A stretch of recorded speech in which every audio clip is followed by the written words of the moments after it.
दीदी सरल भक्ति में आपका बहुत बहुत स्वागत है। मेरे चैनल पे नए हैं तो सब्सक्राइब करके लाइक ज़रूर कर दीजिएगा।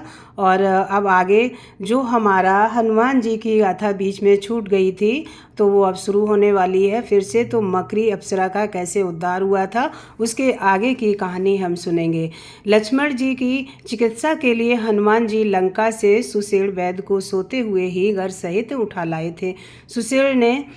सुसेड़ ने कहा, हिमालय के द्रोणाचल शिखर पर संजीवनी बूटी नामक औषधि है, उसे सुबह होने से पहले ही ले आना चाहिए, तभी इनके प्राण बच सकते हैं। वैद्य सुसेड़ की बातें सुनकर सब ने आशा भरी आंखों से हनुमान जी की ओर देखा। वह तुरंत ही द्रोणाचल जाने के लिए तैयार हो गए।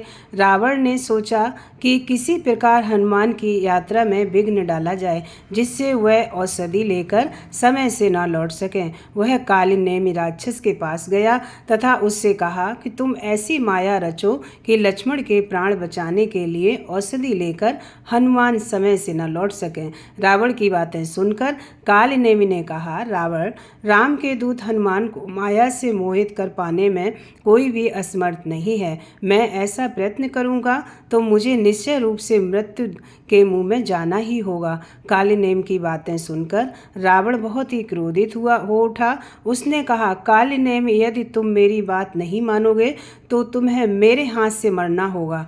काली नेम ने सोचा कि जब मरना ही है तो हनुमान के हाथों ही क्यों न मारा जाऊं। यह सोचकर उसने उनके मार्ग में एक बहुत ही सुंदर आश्रम का निर्माण किया।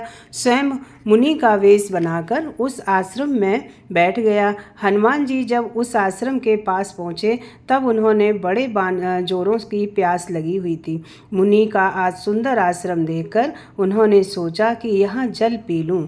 यह शीघ्र ही कपटी मुनि काली नेम के आश्रम में जा पहुँचे। उसको प्रणाम करके उन्होंने कहा, मुनिवर, मुझे बड़े जोर की प्यास लगी है, यहाँ जल कहाँ मिल सकेगा। कपटी काली नेम ने कहा, रामदूत हनुमान, मैं तुम्हें जानता हूँ। तुम श्री रामचंद्र जी के प्यारे भ्राता श्री लक्ष्मण जी के लिए औषधि लाने द्रोणाचल जा रहे हो। मेरे इस कमंडल में बढ़िया शीतल जल भरा हुआ है, तुम इसे पीकर अपनी प्यास बुझा लो। हनुमान जी ने कहा, थोड़े जल से मेरी प्यास कहाँ बुझने वाली है, आप मुझे कोई जलाशय बता दीजिए। काली नेम ने उन्हें एक सुंदर जलाशय दिखाते हुए कहा, तुम वहां जाकर अपनी प्यास बुझा लो और स्नान भी कर लो, इसके बाद मैं तुम्हें दीक्षा दूंगा। उसकी बातें सुनकर हनुमान शीघ्र ही उस जलाशय के पास पहुंचे। स्नान करने के लिए ज्यों ही वह जब उस जलाशय के भीतर गए त्यों ही उसे एक मकड़ी ने उनका पैर पकड़ लिया। हनुमान जी ने तुरंत ही उसका मुंह फाड़कर उसे मार डाला। हनुमान जी द्वारा मारे जाते ही वह मकड़ी दिव्य अप्सरा का भेष धारण करके विमान में बैठकर आकाश में उड़ती हुई पहुंच गई। उसने हनुमान जी से कहा, पवन पुत्र हनुमान, एक मुनि के शाप के कारण मुझे मकड़ी बनना पड़ा था। हे रामदूत हनुमान, तुम्हारे दर्शन से आज मैं पवित्र हो गई हूँ। मुनि का शाप मिट गया। आश्रम में बैठा हुआ यह मुनि कपटी घोर निशाचर है। उस अप्सरा की बातें सुनकर महाबली हनुमान जी तुरंत ही उस कपटी मुनि काली नेम के पास जा पहुँचे तथा कहा, मुनिवर, आप पहले मुझसे गुरु दक्षिणा ले लीजिए, मंत्र आप मुझे बाद में दे दीजिएगा। यह कहकर उसको अपनी पूंछ में लपेट लिया और पटक पटक कर मार डाला। मारते समय काली नेम ने अपना असली राक्षस का रूप प्रकट कर दिया। मुख से राम राम कहा। इस प्रकार राम नाम लेने से उसका उद्धार हो गया। तो बोलिए भगवान श्री रामचंद्र की जय, पवन सुत हनुमान की जय। जो भी भगवान राम का नाम लेके कोई भी कार्य करता है उसके सारे कार्य बनते चले जाते हैं। तो प्रेम से बोलिए जय सीताराम। जय सिया राम, जय जय सिया राम, जय सिया राम, बोलो जय सिया राम।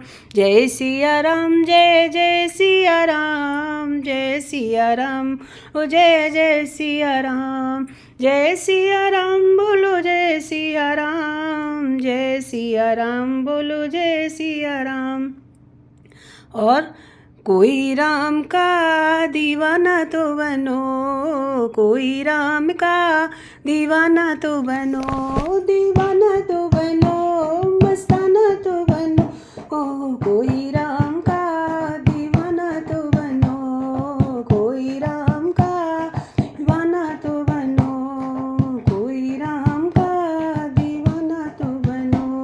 बोलिए पवन सुत हनुमान की जय। श्री रामचंद्र भगवान की जय।